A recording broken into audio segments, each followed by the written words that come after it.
전해드린 대로 국민의힘 전당대회 모바일 투표율이 47.5%를 넘기면서 역대 최고치를 기록했습니다. 선거 결과에 얼마나 변수가 될지 주목되고 있는데요. 두 분과 함께 정치권 소식을 자세하게 짚어보도록 하겠습니다. 김용남 전 새누리당 의원 그리고 서영주 더불어민주당 상근 부대변인 나오셨습니다. 안녕하세요. 네, 안녕하세요. 자, 먼저 투표율과 관련해서 이 당권 주자들은 어떤 이야기들을 했는지 먼저 들어보겠습니다. 김기현을 압도적 지지로 1차에서 당선시켜 주실 것으로 믿습니다. 투표율이 높을수록 정말 자격이 있는 후보를 뽑을 확률이 높아진다. 천하람 태풍이죠. 참다 터져나오는 국민의힘의 개혁의 열망이. 제가 지금 맨 처음에는 최저에서 출발했죠. 가장 바닥에서부터 아주 좀 굉장히 빠른 속도로 올라가고 있는 걸로 통계 여론조사상으로는 그렇습니다. 자, 이제 모바일 투표가 이제 이틀 동안 진행됐는데 끝났고 오늘부터는 이제 전화 ARS 투표가 시작이 됩니다. 자, 그런데 이제 모바일 투표에서 47.5%는 이제 상당히 높은 수치인데 이렇게 높은 수치가 나왔다면 지금 어느 후보에게 좀 유리할 거라고 분석을 하고 계시나요?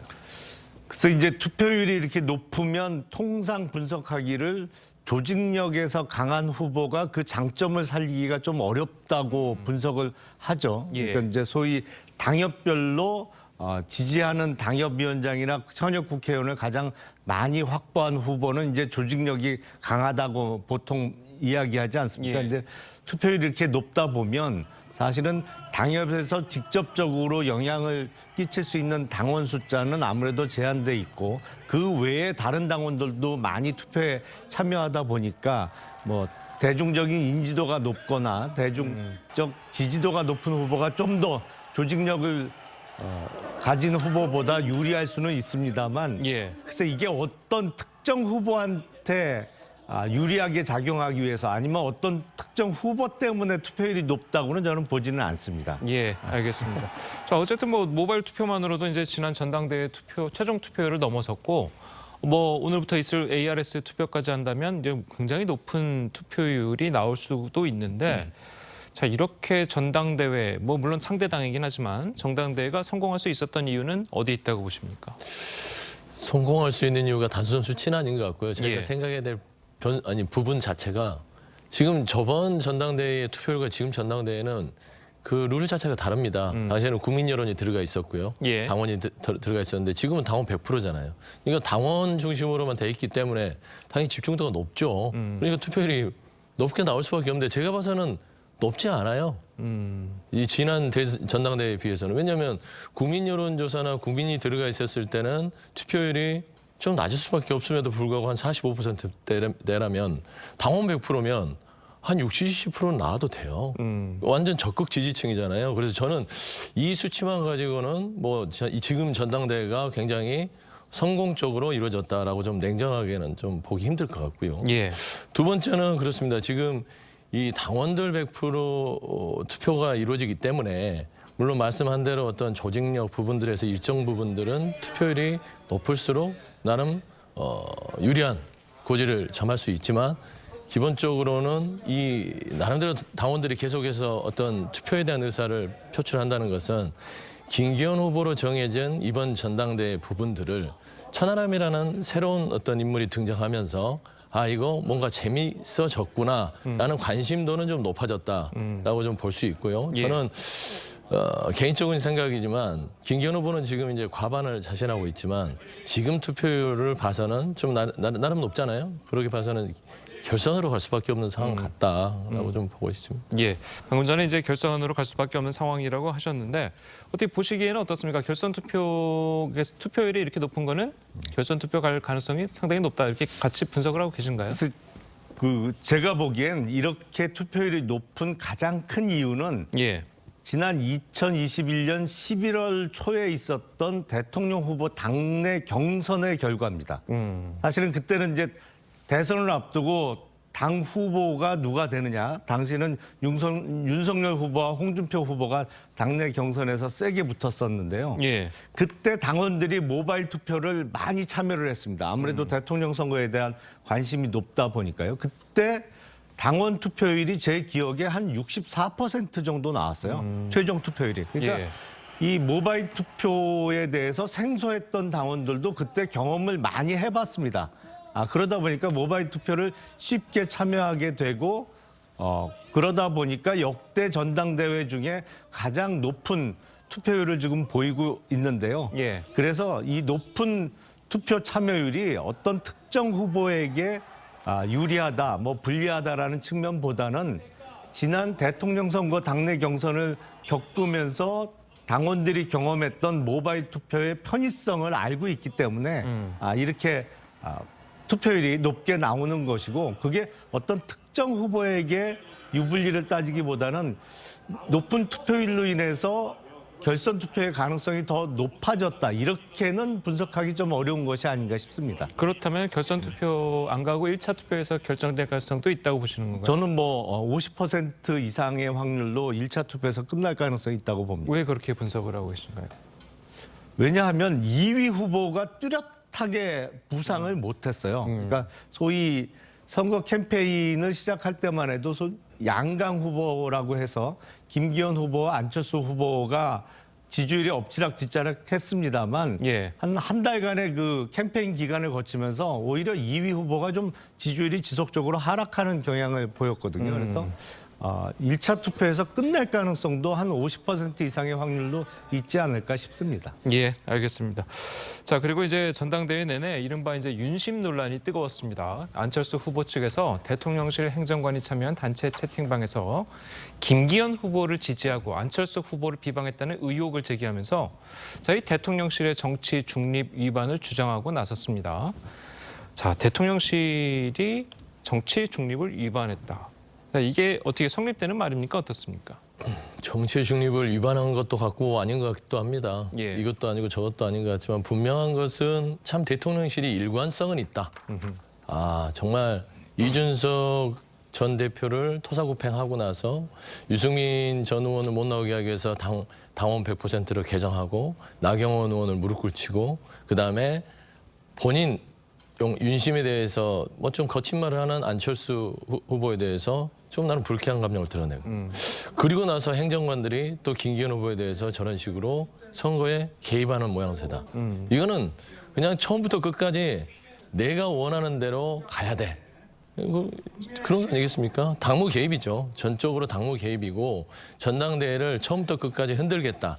그리고 내가 원하는 결과를 나는 얻어내고 말 테다라는 이런 좀 말하자면 좀 반민주적이고 좀 반법치적인 일이라고 생각해요. 그리고 안철수 후보 측은 당연히 이걸 갖고 얘기할 수 있습니다. 아니 대통령실 행정관들이 정치 중립 지켜야 됩니다. 그렇지 않습니까? 특히나 같은 자당의 전당대회예요. 근데 특정 후보에 대한 어떤 그 표를 달라는 식의 어떤 홍보물을 돌리고 이야기를 하고 한다는 것은 이거는 명백히 선거에 개입한 것이죠. 그런 의미에서는 참 이런 모양새가 나중에 누가 어떤 후보가 되고 나서라도 특히나 용산이 바라는 윤석열 대통령이 바라는 본인 스스로 아무것도 못하는 후보가 이 국민의힘 집권여당의 당대표가 됐을 때 과연 이 당이 단단하게 솔직히 말하면 단합할 수 있을까라는 좀 의문이 들어요. 그래서 저는 대통령실의 행정관들 단톡방이 작은 것 같지만 결국엔 대통령이 일관되게 당무 개입을 하고 있다. 노골적으로 좀 그래 보고 있습니다. 예. 자, 뭐 대통령실 행정관들의 이제 단톡방에서 이제 그런 메시지가 나왔다고 만약 하더라도 일각에서는 뭐 당내 선거이고 뭐 공적인 뭐 공공기관인 뭐 선관위가 개입하는 뭐 그런 선거가 전국적인 공정 선거가 아니기 때문에 자, 이것이 과연 정치 개입이냐 아니냐의 문제는 좀 따지고 들 문제가 있다라고 좀 지적을 하고 있거든요. 그렇죠. 이게 법률적으로는 소위 그 공직선거법이 적용되는 선거는 아닙니다. 당내 예. 경선이기 때문에 당내 경선에서 벌어진 일과 관련해서는 다른 총선이나 지방선거와는 달리 공직선거법이 적용될 그 가능성은 없고요. 그러다 예. 보니까 공무원의 정치중립 위반에 해당할 수 있느냐? 그거는 사실 퀘스천 마크라고 저도 생각을 합니다. 왜냐하면 예. 이게 다른 그 일반적인 그 유권자가 참여하는 선거하고는 다르니까요. 근데 우리가 흔히 뭐 늘공, 어공 이런 말을 하잖아요. 이 지금 거론되고 있는 행정관들이 직업 공무원 출신이라기보다는 정치권에 있다가 정권이 바뀌면서 청와대에 들어간 이제 그런 사람들 아닌가 싶은데 그래도 어쨌든 청와대 행정관은 임명직 공무원이고 예. 그 전에는 그 당원의 신분이었거나 아니면 당직을 가졌더라도 그 탈당을 한 다음에 임명직 공무원이 되거든요. 그래서 지금은 당원의 신분은 아닌 것으로 알고 있습니다. 그러다 보니까 당내 경선에 대해서 지금 임명직 공무원으로 자리를 하고 있는 사람이 어떤 선거운동으로 비춰질 수 있는 언행을 하는 것은 결코 바람직스럽지는 않겠죠. 그래서 이거는 앞으로 재발 방지를 위한 좀 경고라든지 조치가 있어야 될 필요성이 보입니다. 예, 알겠습니다. 자, 그리고 이준석 전 대표가 기자회견에서 국민의힘 전당대회 상황을 소설인 우리들의 일그러진 영웅에 빗댄 발언을 해서 논란이 일고 있습니다. 기자회견 발언과 관련해서 이재호 고문 이야기까지 이어서 들어보도록 하겠습니다. 지금의 국민의힘에서 엄석대는 누구일까요? 그리고 엄석대 측 핵심 관계자는 어떤 사람들일까요? 누군가가 전당대회를 반장선거에 비유했던가요? 반장선거를 통해 엄석대가 권력을 획득하면 그 권력이 무한하던가요? 나도 그 소설 잘 읽어봤는데 네네. 그 뭐 엄석대라는 소위 말 요즘 말하면 학폭이지. 예. 그것에 뭐 비유하는 건 너무했지만은 예. 그러나 현재 당이 돌아가는 모습이 좀 그렇게 볼 수도 있다는 생각은 들지. 자, 이준석 전 대표는 이제 소설 속의 인물 엄석대, 자, 이 엄석대라는 인물을 비유한 사람이 이제 윤석열 대통령인 것 같은데, 자, 이게 뭐 어떻게 보십니까? 뭐 상당한 파장을 낳고 있다고 보십니까? 뭐 파장까지는 아닌 것 같아요. 근데 파장이 일다는 것은 사실을 얘기했을 때 파장이 이르는 거예요. 그냥 나는 엄석대가 본인이 아니라면 지칭한다 하더라도 그냥 넘어가면 되는 문제들인데 왜 이렇게 또 다 들고 일어나는지 모르겠는데 그냥 국민들도 보시는 일반적인 시각에서는 지금 엄석대라고 표현하는 게 과연 이준석 전 대표는 그러더라고요. 본인은 윤석열 대통령을 지칭한 건 없지만 언론이 그렇게 본다면 또 그게 국민적 시각에 맞을 수도 있다라고 좀 말하자면 좀 재치 있게 피해갔어요. 그리고 나서 이제 이렇게 뭐 지금 엄석대를 일그러진 영웅 자체가 지금 현재 윤석열 대통령이 얘기한 게 아니냐라고 막 포화가 나오는 거 보면 그들도 좀 그렇게 생각하는 것 같아요. 왜 그러냐면 힘의 논리, 뭔가 소통이라든지 정상적인 방식으로 뭔가를 운영하는 게 아니라 본인이 말하자면 일그러진 영웅에 나오는 엄석대처럼 힘을 가지고 선생님이 시켜준 반장으로서 그 학급을 정말 뭔가 민주적인 게 아니라 뭐 본인 마음대로 어떻게 해서든지 하려는 그런 마음들을 좀 비유한 것 같고요. 예. 그리고 두 번째 보면 이준석 전 대표는 그런 얘기를 하고 싶을 거예요. 본인은 이 힘의 논리 앞에 굴복하기 싫다. 이거는 이제 윤석열 대통령이나 아니면 그 윤핵관들한테 하는 말일 수도 있지만 지금 당원들한테 호소를 하는 겁니다. 마지막으로. 정말 보수가 어떤 그런 특정의 힘에 무릎 꿇고 뭐 그런 식으로 간다면 과연 앞으로 갈 수 있겠느냐. 그렇기 때문에 이준석을 도와주고 이준석이 미는 천하람을 좀 도와달라라는 호소 같은데 저는 엄석대 발언을 가지고 뭐 무례하다 이런 표현들을 하는 것은 전혀 옳지 않은 것 같고요. 예. 저는 이 엄석대의 이준석 전 대표의 발언을 대통령실과 윤핵관이 이거를 기분 나빠 생각하지 마시고 정말 본인을 돌아다 보고요. 정말로 그 말을 잊으면 안 됩니다. 언제까지 이 힘이 계속 존재할 수 있을지. 새로운 단임이 오고 나서 엄석대는 사라집니다. 그런 부분들을 다시 아로새겼으면 좋겠다라는 좀 말씀드리고 싶습니다. 예, 알겠습니다. 자, 저희 이제 뭐 김진표 국회의장 이야기도 좀 해보도록 하겠습니다. 오늘 아침에 이제 조선일보와의 인터뷰에서 나온 말이긴 한데 김진표 국회의장이 한 말이 지금은 이 나라에서 정치적인 목적으로 국회의원을 구속하는 시대가 아니다. 네. 그렇기 때문에 불체포 특권을 내려놔야 된다. 자, 이런 이야기를 했거든요. 자, 이게 지금 얼마 전에 있었던 이재명 대표의 체포동의안 표결 그 이후에 나온 발언이어서 상당히 주목을 받고 있거든요. 좀 어떻게 좀 보십니까? 저도 뭐 김진표 의장님의 이야기에 전적으로 동의를 합니다. 지금 과거와 같은 어떤 독재 정권도 아니고요. 그리고 아무런 혐의가 없는 사람을 정치적인 이유로 해서 구속을 한다든지 체포할 수 있는 그런 나라가 아니잖아요. 21세기의 대한민국은 사법 시스템이 완비가 되어 있고 물론 완벽할 수는 없습니다만 적어도 터무니없는 혐의로 국회의원을 체포하는 그런 나라는 아니거든요. 그래서 그리고 몇 년 전부터는 상당 기간 동안은 국회의원에 대한 체포동의안이 국회에 올라오면 국회에서 법원에 가서 영장재판을 제대로 받아서 소명을 하고 정말 혐의가 없다면 재판을 통해서 자신의 무고함을 밝혀라 그래서 많이 통과를 시켜줬어요. 근데 지난번 민주당의 노웅래 의원 그리고 얼마 전에 있었던 이재명 대표에 대한 체포동의안은 부결이 됐습니다. 제가 보기엔 이게 정말 이재명 대표에 대한 수사가 야당 탄압이다 아니면 없는 죄를 만들어서 구속을 하려고 하는 거다. 그 의견에 동의하지 않는 적어도 더불어민주당 소속 현역 의원들도 40여 명 가까이 있는 겁니다. 그러니까 찬성표나 무효표를 던진 의원들은요. 그리고 김진표 의장님의 말씀도 그와 맥락을 같이 하고 있는 것이죠. 그래서 지금 우리나라 정도의 민주주의 수준 그리고 사법 시스템을 갖고 있는 나라에서는 적어도 현역 국회의원이라고 해서 일반 국민과는 다른 이게 체포동의안이 국회에서 통과된다고 해서 바로 구속되는 게 아니잖아요.